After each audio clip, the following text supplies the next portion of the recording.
Dieu répond à ta foi et non à ta pitié. La foi, selon Hébreux 11, 1, est une ferme assurance des choses qu'on espère, la démonstration de celles qu'on ne voit pas. On dit, quelqu'un fait pitié quand il est dans un état pitoyable. La personne est dans un mauvais état, est sans valeur, est sans mérite aucune. La personne est minable, est misérable. Dieu ne nous exauce pas, il ne nous répond pas parce que nous sommes dans un état pitoyable. Dieu ne vient pas à ton secours parce que tu es sans valeur, parce que tu es sans mérite. Dieu n'agit pas parce que tu souffres trop. Dieu n'agit pas parce que tout le monde t'a abandonné. Il n'agit pas parce que la maladie t'a rongé à telle enseigne que tu te crois même déjà mort. Dieu n'intervient pas dans ta vie parce que tu es pauvre et misérable. Mais Dieu interviendra parce que dans ton état pitoyable, tu as confiance en lui. Sinon, quand nous regardons dans le monde, il y a trop de personnes dans un état pitoyable. Il y a trop de personnes méprisées. Trop de personnes zéro, sans valeur, qui n'ont pas de soutien.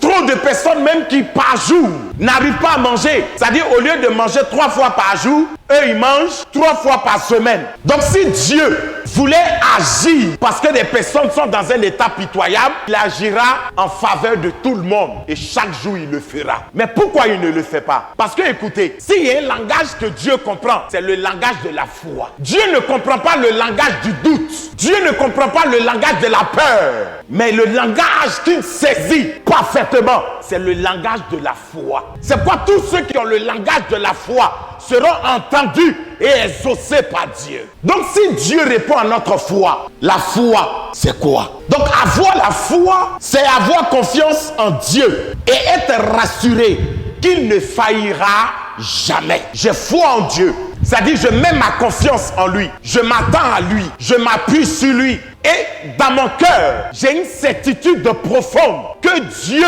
ne tapera jamais poteau. Donc, si nous avons la foi, nous allons espérer en des choses qui ne sont pas vues, mais qui sont vraies. Quelqu'un qui a la foi, il espère en des choses aujourd'hui pas manifestées. C'est-à-dire, c'est des choses qui peuvent exister pour lui. Pourquoi? Parce qu'il est en face de Dieu. Celui-là qui appelle les choses qui n'existent pas comme si elles existaient. Quand nous nous tenons devant notre Seigneur, c'est pas la peine de chercher à faire pitié. Tu seras hors jeu parce que c'est un langage que Dieu ne comprend pas. C'est quoi? Regardez, Jacques a dit, il dit celui qui doute, quand il se tient devant Dieu, quand il demande à Dieu, il dit c'est pas la peine d'espérer quoi que ce soit. Parce que Dieu ne répond pas à nos doutes, mais il répond à notre foi, à cette pleine confiance que nous avons. Tu peux faire pitié devant les hommes.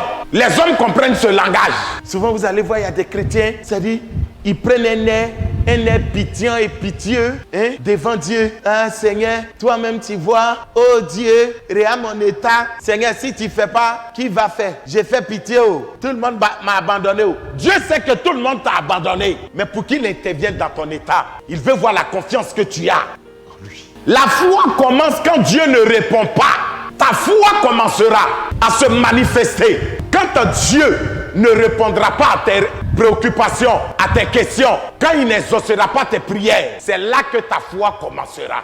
Quand les prières de l'homme sont exaucées, quand l'homme est à l'aise, quand tout va bien chez l'homme, vous verrez que ce dernier-là proclamera sur tous les toits que l'Éternel est bon, que l'Éternel est puissant, que l'Éternel est amour. Quand nous sommes en peine, nous vivons avec des prières non exaucées. Quand nous sommes dans les difficultés, dites-moi, est-ce que c'est facile pour l'homme de dire que Dieu est bon? Le plus souvent, nous disons, Seigneur, tu es méchant.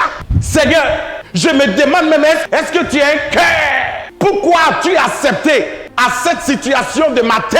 Pourquoi as-tu permis aux hommes de me maltraiter autant, de me faire souffrir ainsi? Dieu, est-ce que quelque part tu n'es pas mauvais? Ça, c'est l'homme. Or, c'est dans les moments difficiles que ta foi doit être manifestée. Dans les moments pénibles que ta foi doit être vue. C'est pourquoi Jacques a dit, vous dites que vous avez la foi. Vous êtes sûr? Bon, montrez-moi votre foi sans les œuvres. Parce qu'en réalité, vous ne pouvez pas produire d'œuvres parce que vous n'avez pas la foi. Il dit, moi qui ai la foi, je vous montrerai ma foi. Mais avec les œuvres. Regardez, Hébreux 11, 1 nous dit, oh, la foi est la ferme assurance des choses qu'on espère et la démonstration de celles qu'on ne voit pas. Soyons dans la démonstration. Démontrons notre appartenance à Christ. Démontrons notre foi. C'est trop facile de dire j'ai la foi, j'ai la foi, j'ai la foi. Quel genre de foi as-tu? Donc quand il parle de la démonstration de celles qu'on ne voit pas, deux éléments. Premier, par notre langage, par notre confession. Quand quelqu'un a la foi, on détecte ça par son langage. On détecte ça par ses déclarations. On détecte sa foi par sa confession. Souvent, l'ennemi même de ta destinée, là, c'est ta bouche. Qu'est-ce qui sort de toi? Et deuxièmement, les actes. C'est vrai, tu parles, mais ta conduite, ton attitude démontre si tu as la foi ou si tu n'as pas la foi. On a vu le cas de Daniel. Il n'a pas seulement dit qu'il aime Dieu. Il n'a pas seulement dit que Dieu est son Seigneur, son Maître. Mais dans les faits, il a démontré cela. En faisant quoi? En acceptant de ne jamais renier son Dieu. En acceptant d'entrer dans la fosse au lion. Il a prouvé ça par ses actes.